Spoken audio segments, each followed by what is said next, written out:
My name is Daniel Harper. I am 42 years old. The turning point of this story began on July 31, 2025. That was the day my wife looked at me with tears in her eyes and told me she could not recognize the man I had become. That was the day I realized my secret addiction had finally stepped into the light. It was also the day my 20-year marriage stood on the edge of collapse. I was born and raised in Illinois in a small, quiet neighborhood. My parents were educated people. My father was a high school history teacher, and my mother worked as a nurse. Education was important in our home. I studied hard, went to college, and earned a degree in engineering. I believed in science, logic, and proof. I called myself an atheist because I believed only in what I could see and measure. I married my college sweetheart when I was 22. We built a simple life together: 2 children, a good job, a house in a peaceful street. From the outside, everything looked perfect. But inside, something dark was growing. What started as curiosity in my early 30s slowly became a habit. The habit became a routine. The routine became an addiction. I told myself I was in control. I told myself it was harmless. I told myself it was private and did not hurt anyone. I was wrong. Late nights became normal. I would stay awake long after my wife slept. I would clear my browsing history. I would hide my phone when she walked into the room. I became distant, cold, easily irritated. My children noticed I was less patient. My wife noticed I avoided eye contact. She once told me she felt lonely even while sitting beside me. She revealed that she missed the man who used to laugh with her. She showed me through her tears that something was deeply broken between us.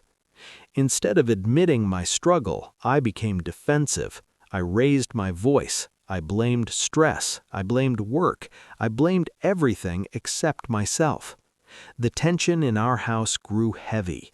Meals became quiet. Conversations became short. Trust began to disappear. Then came the exposure.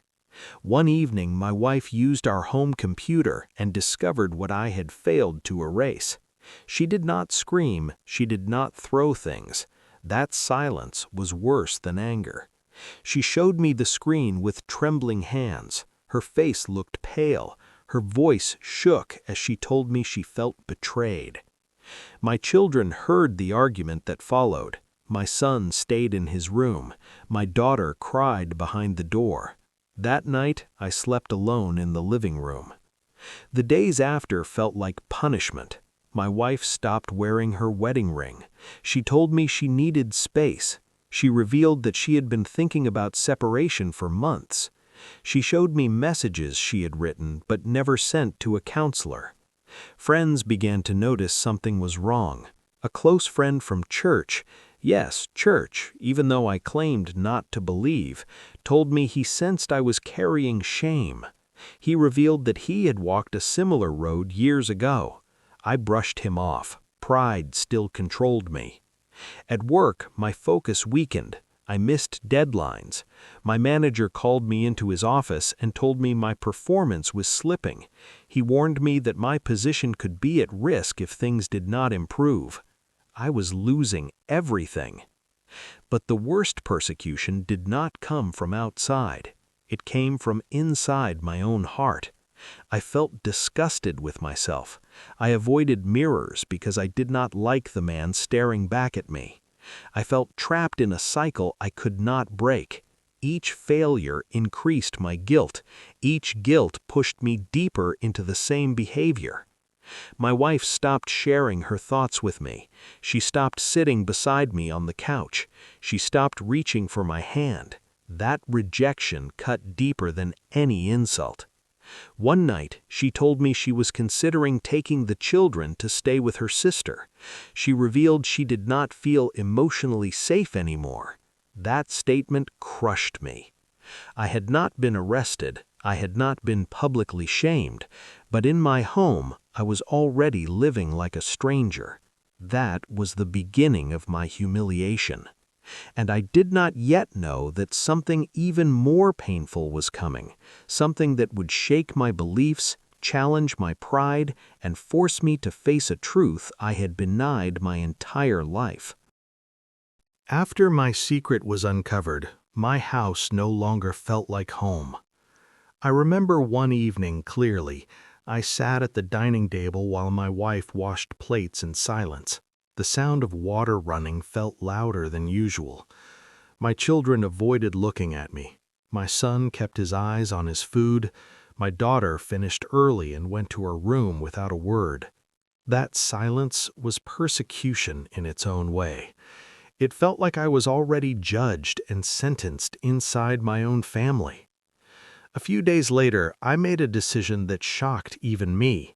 I decided to seek help. I reached out to a local church counselor. Even though I had called myself an atheist for many years, I was desperate. I needed change. I needed freedom. When people around me found out, the real persecution began.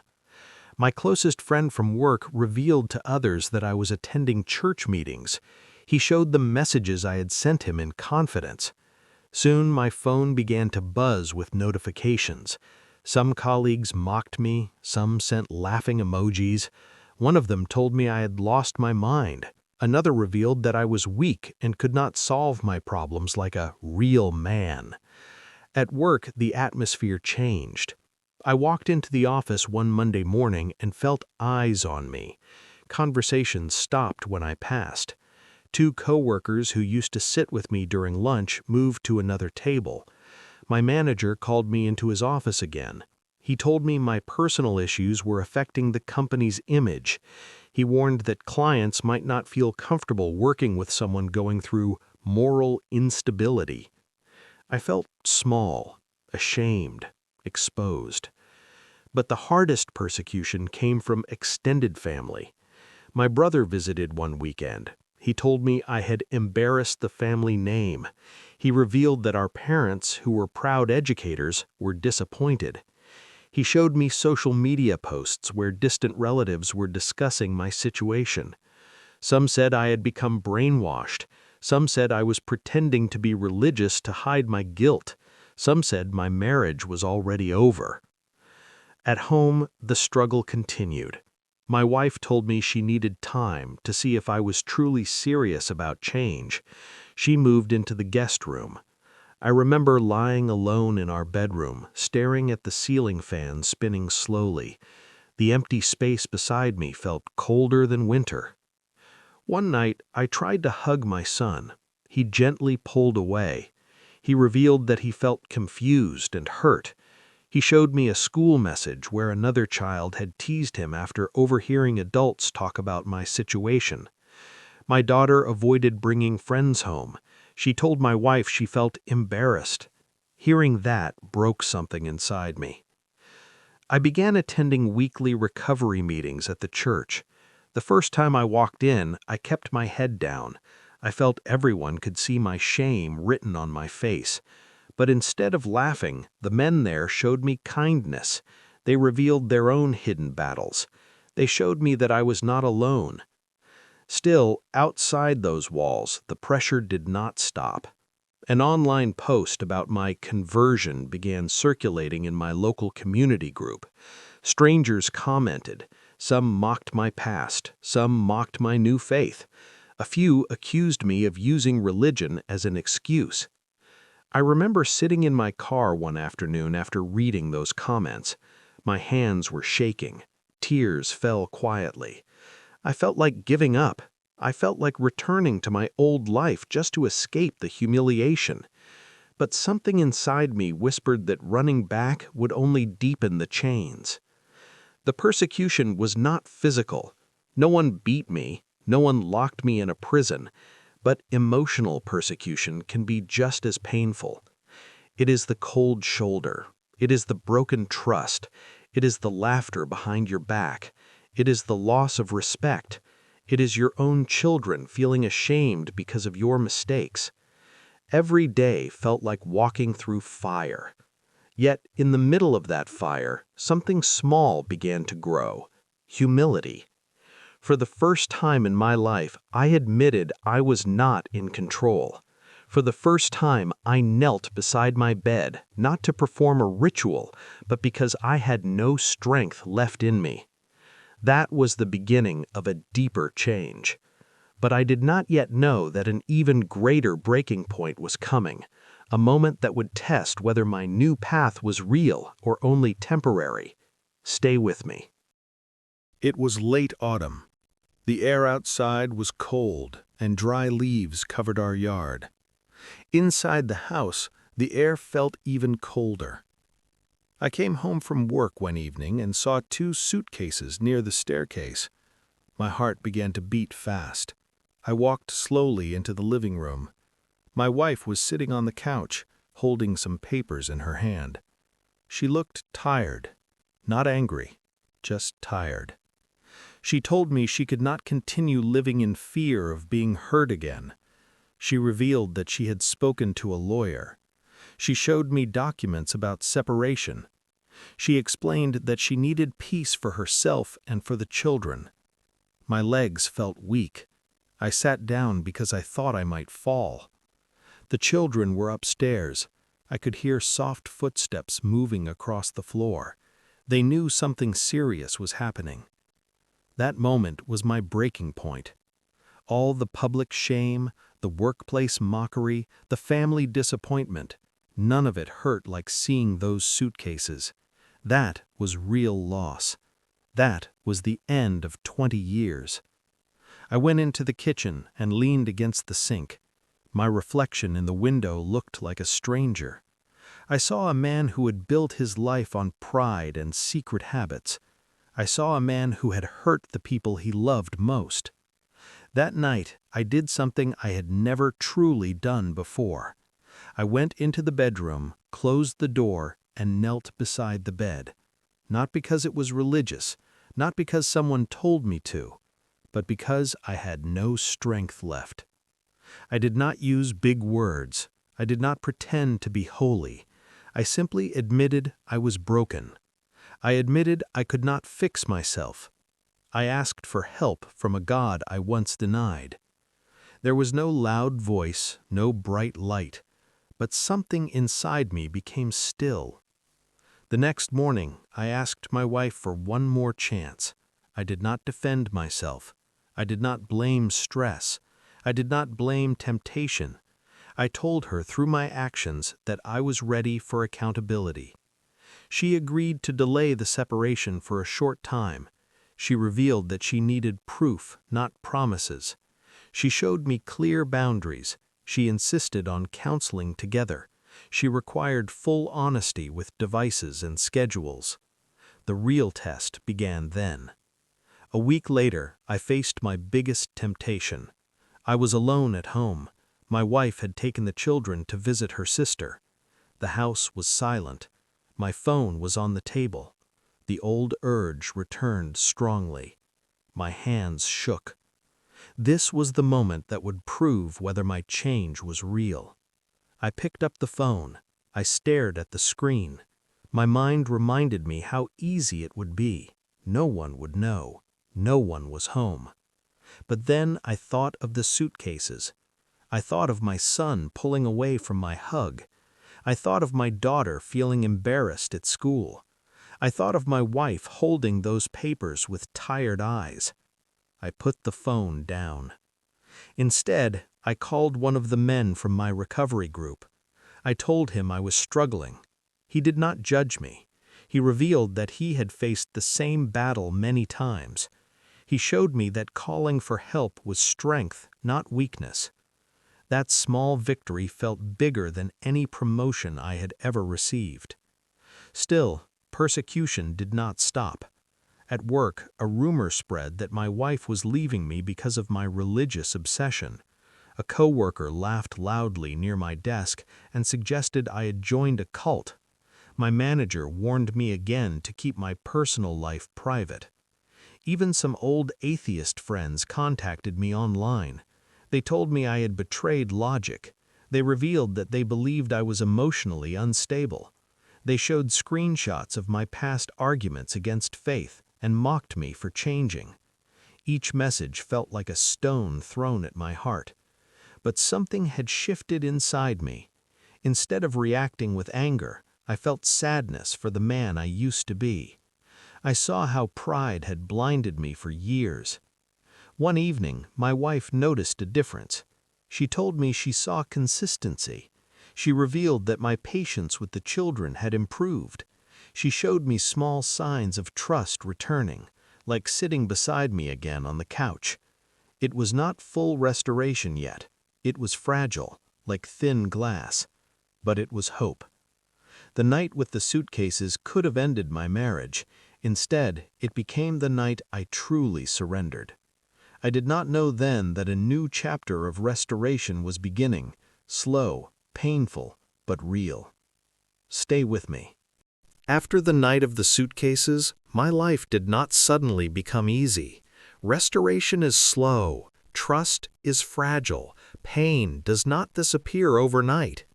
Every morning I woke up earlier than before. I sat alone at the kitchen table while the house was quiet. I read the Bible, even though months earlier I would have mocked anyone who did that. I prayed in simple words. I asked for strength to remain honest. I asked for courage to face the shame I had caused. My wife watched silently. She did not celebrate my change immediately. She observed me carefully. She revealed that trust must be rebuilt through actions, not emotions. She showed me that forgiveness is a process, not a switch. At church, I faced another kind of persecution. Some people welcomed me warmly, but others looked at me with suspicion. A few avoided sitting near me. One man revealed to another that he believed I might fall again. I could feel their doubt. Even inside a place of worship, I had to prove that my repentance was real. In my extended family, the mockery continued. My brother told relatives that I had become extreme. He revealed that he believed I was weak for depending on faith. Some cousins removed me from group chats. Family gatherings became uncomfortable. Conversations stopped when I entered the room. I felt isolated. At work, I lost a promotion opportunity. My manager explained that leadership requires stability. He revealed that recent events made higher management unsure about my image. I walked back to my desk feeling defeated. I had chosen a new path, but it came with loss. There were nights when I cried quietly in the bathroom so my children would not hear me. I felt the weight of my past pressing against my present. I felt like I was paying for every hidden click, every lie, every defensive word I had spoken. But something beautiful was happening slowly.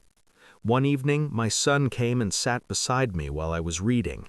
He did not say much. He simply leaned his head against my arm. That small act felt like healing. Another day, my daughter asked me to help her with homework again.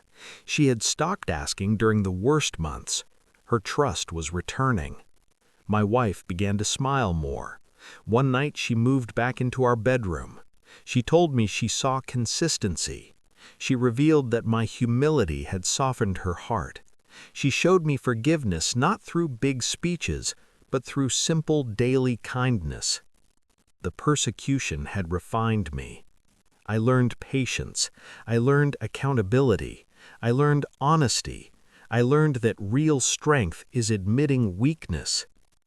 Months later, I was invited to share my testimony at a small men's group. My hands shook as I stood in front of them. I explained my past openly. I described the shame, the near divorce, the public mockery. I told them how pride almost destroyed my life. After the meeting, several men approached me. One revealed that he was secretly struggling with the same addiction. Another showed me tears and admitted he felt alone before hearing my story. My pain was now helping others. The same decision that brought persecution was now bringing purpose. Today, my marriage is not perfect, but it is real. My faith is not shallow, but tested. I still guard my heart daily. I still attend recovery meetings. I still remain accountable. Persecution did not destroy me. It purified me.